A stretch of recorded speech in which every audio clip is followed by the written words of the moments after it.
Russia ও Iran ২০ বছর মেয়াদী প্রতিরক্ষা চুক্তি স্বাক্ষর করেছে।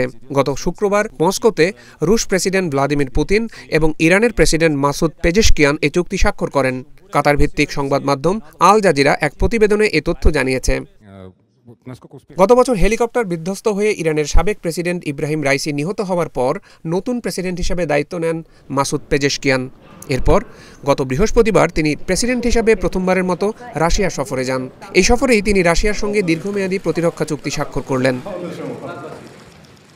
নতুন এই চুক্তি অনুযায়ী আগামী ২০ বছর প্রতিরক্ষা, সামরিক মহড়া, যৌথ সামরিক প্রশিক্ষণ, যুদ্ধজাহাজ তৈরি সহ নিরাপত্তা সংক্রান্ত বিভিন্ন খাতে পরস্পরকে সহযোগিতা করবে এই দুই দেশ।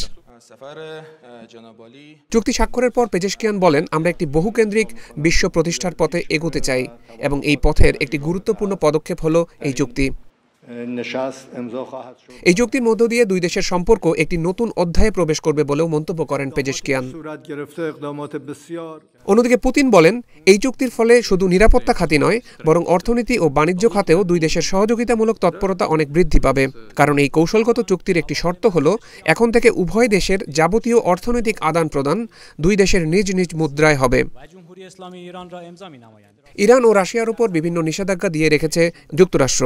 এসব নিষেধাজ্ঞা উপেক্ষা করেই রাশিয়া ও ইরান তাদের বাণিজ্য ও প্রতিরক্ষা কার্যক্রম বাড়ানোর উদ্যোগ নিল।